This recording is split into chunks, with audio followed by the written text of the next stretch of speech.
Good afternoon, everyone. This is Christian with PerfectStockAlert.com, a 100% free service for smart investors and traders. All we ask in return, please refer a friend, or I'll hit you in the face with a brick.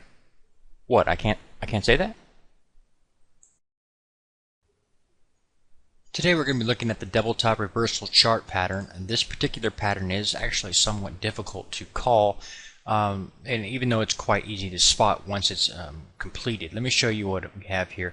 The reversal, as it's in the title there, basically calls for a reversal from an uptrend to a downtrend. It's a peaking or a topping pattern. So the first thing you have to have is an uptrend before you can see it develop. So back here you'll see we have a low point here, a higher low here, high point here, higher high here, higher low. This is actually an uptrend right here. That's what you want to see before you can see the double top reversal pattern form. The first top is actually of no consequence. You don't need to worry about what level it's at.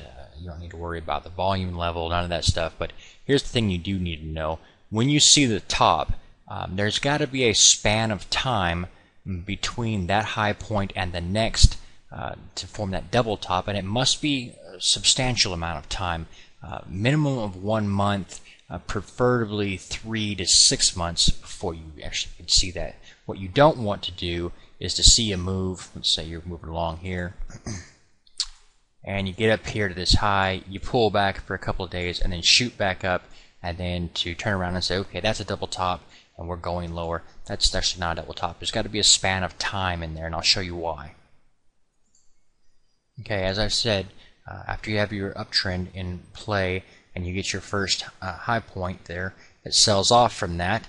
You want to see 3 to 6 months of time pass, and you'll often see a stagnation of price activity, just kind of sideways, really making a really good trough over an extended period of time.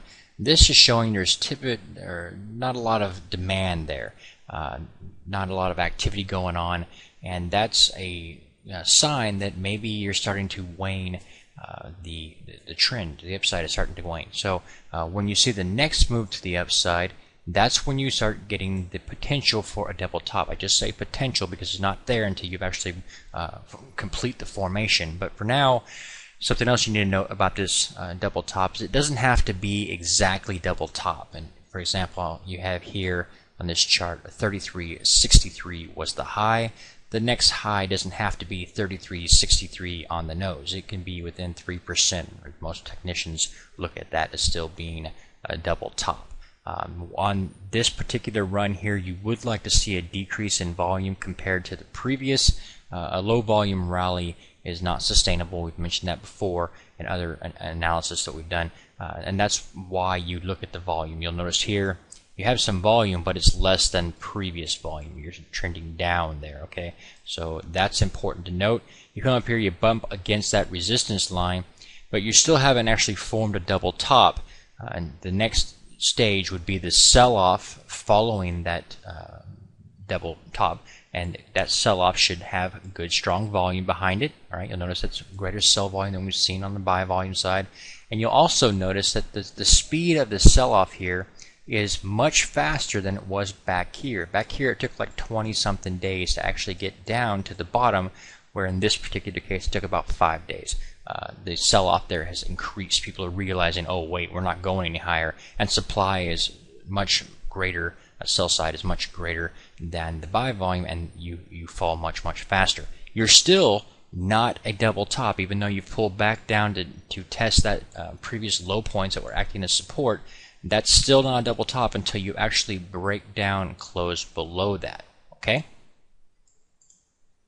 Okay, once you have the first top in play and you've pulled back down and bounced around for a while, it helps you spot that there's a lack of demand there. You have a move again back to the upside, touching that double top price or area and within 3% of it, and you roll over and you sell off quickly, back down to support, and then break below that support.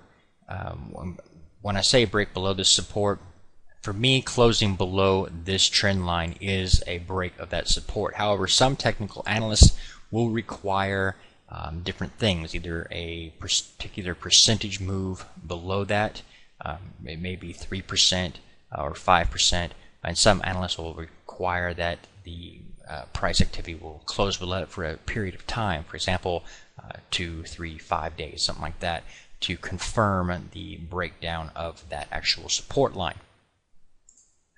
Another key item to note, which I almost overlooked, was the fact that you have to have in your pullback, you want to see 10 to 20% retracement in the pullback of from the first peak of the double top to the trough low. That's something else that can keep you from calling a false double top. You've got to have that amount. In this particular case, we're looking at a chart that's had a 15% move to from the high back down to the low, to the trough. Okay.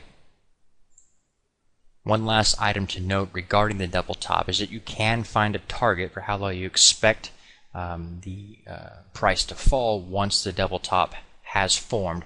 You do that by simply finding the high points, drawing a trend line across that and there, and then from that trend line to the lowest point of the trough, draw a straight line down, and subtract that amount from the basic support line right here, where you broke out below that.